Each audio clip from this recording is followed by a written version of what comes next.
हाय दोस्तों, कैसे हैं। मैं मोहम्मद मुख्तार आपका फिर से मैं अपने YouTube चैनल सुगम संगम पर स्वागत करता हूं। हमें उम्मीद है कि आप खुश होंगे, आपकी पढ़ाई अच्छी चल रही होगी और हमें यह भी उम्मीद है कि आप जो है कि हिंदी व्याकरण से संबंधित जो भी वीडियो अपलोड है उसे देखकर लाभान्वित हुए होंगे। आइए आज हम विशेषण से संबंधित तीसरा यह वीडियो है, उसमें हम विशेषण का एक भेद है सार्वनामिक विशेषण, उस पर हम बात करने वाले हैं। आपसे उम्मीद है कि इससे पहले जो वीडियो विशेषण से संबंधित अपलोड है प्लेलिस्ट में है उसे आप देखिए और उसके बाद इसे देखिए, क्योंकि उसे समझने के बाद ही आप इसे समझ सकते हैं। तो आइए आज हम बात करने वाले हैं कि सार्वनामिक विशेषण है। तो आइए कोशिश करते हैं कि जितनी आसान से आसान भाषा में आपको समझ में आ जाए उस आसान भाषा में हम समझने का प्रयास करेंगे। दोस्तों, विशेषण के दूसरे भेद है सार्वनामिक विशेषण। तो इसमें दोस्तों एक चीज देखना है, इसमें नाम में जुड़ा हुआ है सार्वनाम। ठीक है, सर्वनाम सार्वनामिक देखिए दो शब्दों से मिलकर बना है। क्या बना है दोस्तों? एक है इसमें सर्वनाम और दूसरा है दोस्तों इसमें इक। ठीक है दोस्तों, सर्वनाम शब्द में एक प्रत्यय लगाने से वो सार्वनामिक हो रहा है और विशेषण तो विशेषण है ही। तो इस सार्वनामिक में एक शब्द क्या आ गया? सर्वनाम। तो जाहिर सी बात है यह विशेषण वो सर्वनाम से बना होगा। क्लियर है? इस चीज को दिमाग में रखना है। उसके बाद हम सार्वनामिक विशेषण की परिभाषा बनाने का प्रयास करेंगे दोस्तों। ठीक है, तो देखिए हम इनकी एक परिभाषा बनाने का प्रयास करते हैं। कैसे होगा दोस्तों? चूंकि इसमें क्या है, वो सर्वनाम है और सर्वनाम क्या है? विशेषण के रूप में। विशेषण तो सर्वनाम नहीं बनेगा, क्योंकि सर्वनाम विशेषण बनेगा, क्योंकि अब विशेषता बताने का प्रयास किया जा रहा है। तो देखिए इनकी परिभाषा कैसे बनेगा। जब सर्वनाम का उपयोग या प्रयोग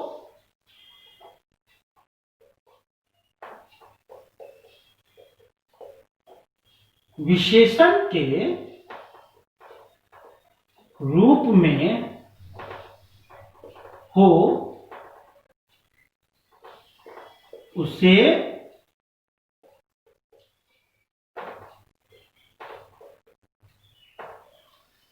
सार्वनामिक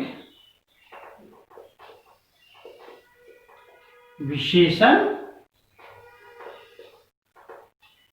कहा जाता है। कोई कंफ्यूजन नहीं होनी चाहिए दोस्तों। सार्वनामिक विशेषण तो सार्वनामिक शब्द जो है वो दो शब्दों से मिलकर बना है, सर्वनाम और इक प्रत्यय। ठीक है, और उसी को ध्यान में रखते हुए हमें सार्वनामिक विशेषण की परिभाषा बनानी है कि जब सर्वनाम का उपयोग विशेषण के रूप में हो तो उसे सार्वनामिक विशेषण कहा जाता है। ये इसको आप यूं कर सकते हैं, जिस सर्वनाम का उपयोग विशेषण के रूप में हो उसे सार्वनामिक विशेषण कहा जाता है। ठीक है दोस्तों, कोई कंफ्यूजन नहीं होनी चाहिए, कोई परेशानी नहीं होनी चाहिए। अब देखिए कि सर्वनाम क्या है, ये आप भली बातें जानते हैं। अगर आपको परेशानी आ रही है तो प्लेलिस्ट में है, सर्वनाम के बारे में विस्तृत जानकारी आपको मिल जाएगी। यहां हम विशेषण की बात कर रहे हैं, सार्वनामिक विशेषण की बात कर रहे हैं कि सार्वनामिक विशेषण क्या है। तो समझने में कोई डाउट नहीं होनी चाहिए। जब सर्वनाम का उपयोग विशेषण के रूप में हो तो उसे सार्वनामिक विशेषण कहा जाता है। जैसे अब देखिए समझाना है हमें कि जैसे सार्वनामिक विशेषण क्या होता है। वह लड़का, एक वाक्य है, वह लड़का जाता है। एक और लिखिए, यह कलम मेरी है। ये उदाहरण है दोस्तों। हम जानते हैं कि वह और यह सर्वनाम है। ठीक है दोस्तों, और यह सर्वनाम विशेषण के रूप में आया है। इन दोनों का विशेषण क्रमशः ये वह और यह शब्द बता रहा है। वह और यह सर्वनाम क्रमशः लड़का और कलम की विशेषता बता रहा है। उस हिसाब से वह और यह सार्वनामिक विशेषण है। आपको यहां समझाना भी है कि यहां सर्वनाम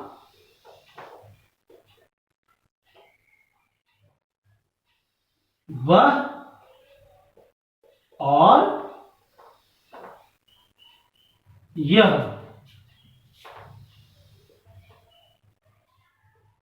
क्रमशः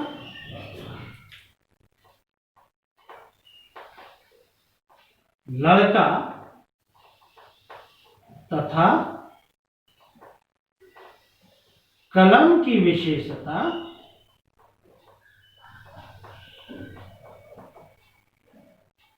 बताता है।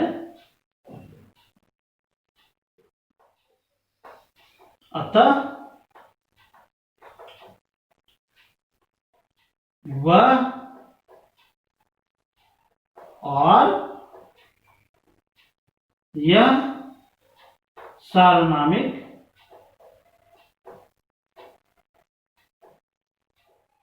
विशेषण है। ठीक है दोस्तों, कोई डाउट नहीं होनी चाहिए। सार्वनामिक विशेषण क्या है? जब सर्वनाम का उपयोग विशेषण के रूप में हो तो उसे सार्वनामिक विशेषण कहा जाता है। क्लियर है? उदाहरण से हमको समझाना है। जैसे वह लड़का जाता है, यह कलम मेरी है, तो इसमें वह और यह शब्द जो है यह सर्वनाम है और यह क्रमशः लड़का और कलम की विशेषता बता रहा है। तो उस हिसाब से यह विशेषण हो, और चूंकि यह सर्वनाम है इसलिए इसे सार्वनामिक विशेषण कहा गया। तो यह समझाना है हमको, यहाँ सर्वनाम जो है वह और यह क्रमशः लड़का तथा कलम की विशेषता बताता है। अतः वह और यह सार्वनामिक विशेषण है। ठीक है दोस्तों, कोई डाउट नहीं होनी चाहिए। अब आइए आगे बढ़ते हैं, और वो यह है कि सार्वनामिक विशेषण के भी दो भेद हैं। एकदम कंफ्यूजन नहीं होना है। सार्वनामिक विशेषण के कितने भेद हैं? दो भेद हैं। अब देखिए वो कौन कौन से भेद हैं।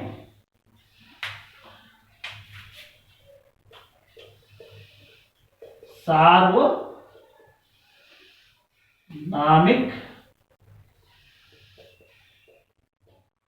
विशेषण के दो भेद हैं। अब कौन कौन सा है देखिए दोस्तों, क्योंकि एक तो वही है, आप इनको क बना दीजिए। क्योंकि सर्वनाम या तो मूल सर्वनाम होगा या सर्वनाम का परिवर्तित रूप होगा, यह दिमाग में रखना है। तो उसी हिसाब से मूल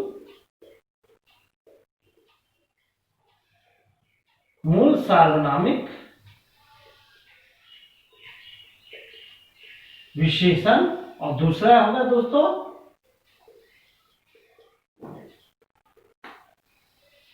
यौगिक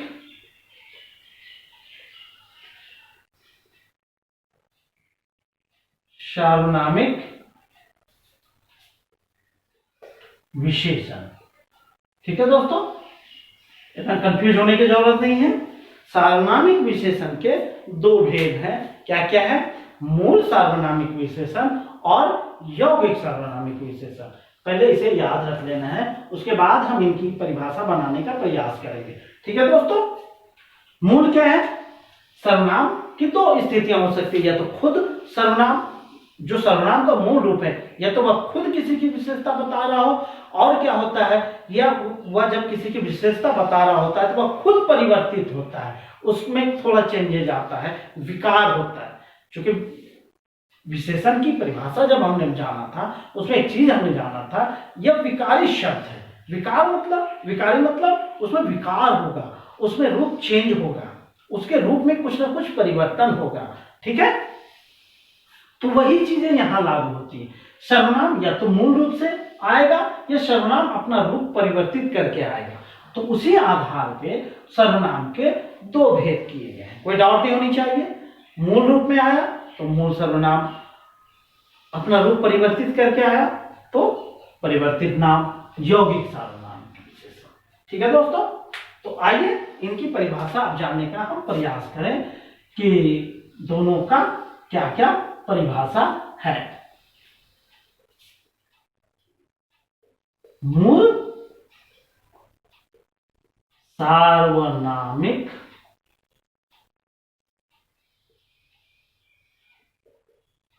विशेषण।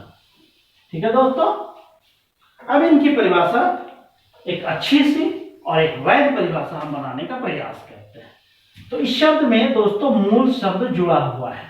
मूल का क्या होता है? उसका वास्तविक रूप, जिसमें किसी प्रकार का परिवर्तन ना हो, नहीं उसके रूप में कोई चेंजिंग आया हो, तो उसे मूल कहा गया। ये मूल शब्द सब चीज जहां भी यह मूल शब्द है आया है, उसका मतलब ही होता है उसका प्रारंभिक रूप।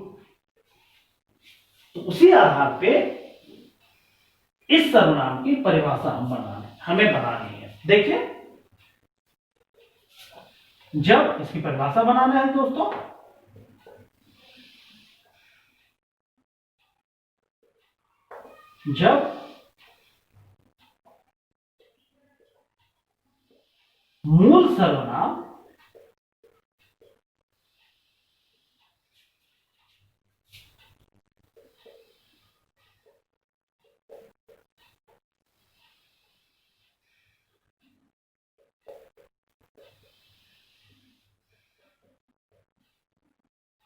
जब मूल सर्वनाम किसी की विशेषता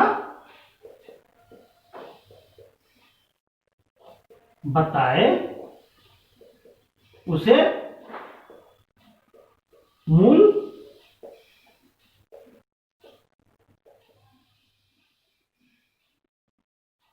सार्वनामिक विशेषण कहा जाता है।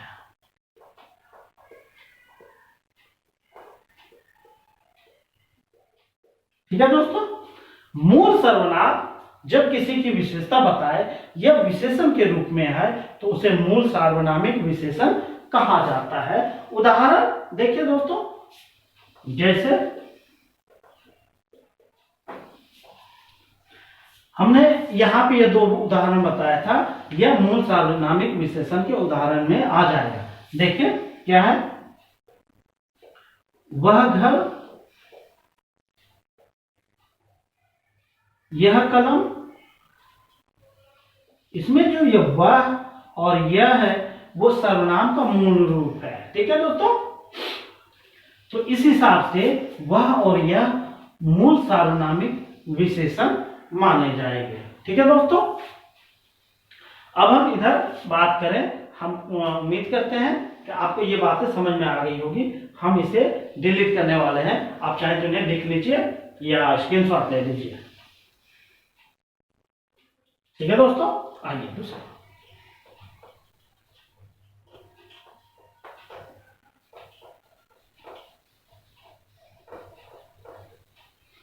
अब हम बात करेंगे सर्वनाम के दूसरे पार्ट,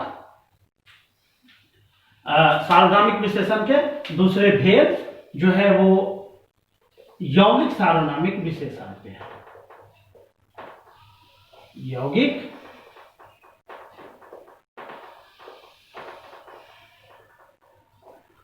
यौगिक सार्वनामिक विशेषण। ठीक है दोस्तों, यहां क्या था? पहले में उसका मूल रूप आया। हमने जो है कि सार्वनामिक विशेषण में बताया, या तो उसका मूल रूप आएगा, हूबहू सर्वनाम आएगा विशेषण के रूप में, या तो वो अपना रूप परिवर्तित करके आएगा। तो इसी दो कंडीशन पे सार्वनामिक विशेषण के दो भेद हो गए। एक हो गया मूल सार्वनामिक विशेषण जहां सर्वनाम का मूल रूप आया है। यौगिक में ठीक वही हुआ है, उसका परिवर्तित रूप आया है। ठीक है दोस्तों, तो देखिए इसकी परिभाषा उसी आधार पर बनाने का हमें प्रयास करना है।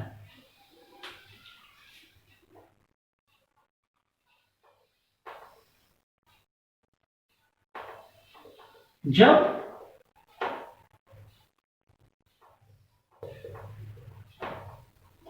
सर्वनाम का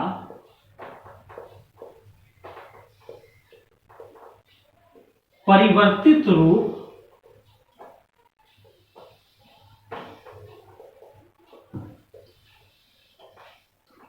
विशेषण के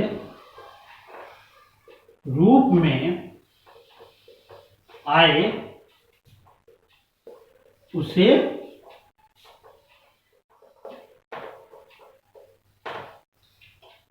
यौगिक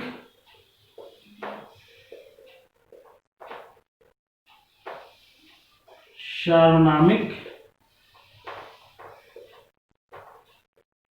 विशेषण कहा जाता है। ठीक है दोस्तों, अब जैसे देखिए हमें समझाने का प्रयास करना है। कैसे? जैसे यहां वह था, वह का रूप परिवर्तित करके देखते हैं कि कैसे होता है। जैसे देखिए वह का परिवर्तित रूप होगा वैसा, घर यह है तो इसका परिवर्तित रूप होगा ऐसा, ऐसी कलम। ये कलम स्त्रीलिंग है इसलिए इसको ऐसी कर सकते हैं। ठीक है दोस्तों, यहां हम क्या देख रहे हैं कि वह से वैसा बना है, यह से ऐसा बना है, ऐसी बनी है, तो यह यौगिक सार्वनामिक विशेषण हुआ। तो एक बार फिर से रिपीट करते हैं दोस्तों, कि सार्वनामिक विशेषण क्या है? जब सर्वनाम का उपयोग विशेषण के रूप में हो तो उसे सार्वनामिक विशेषण कहा जाता है।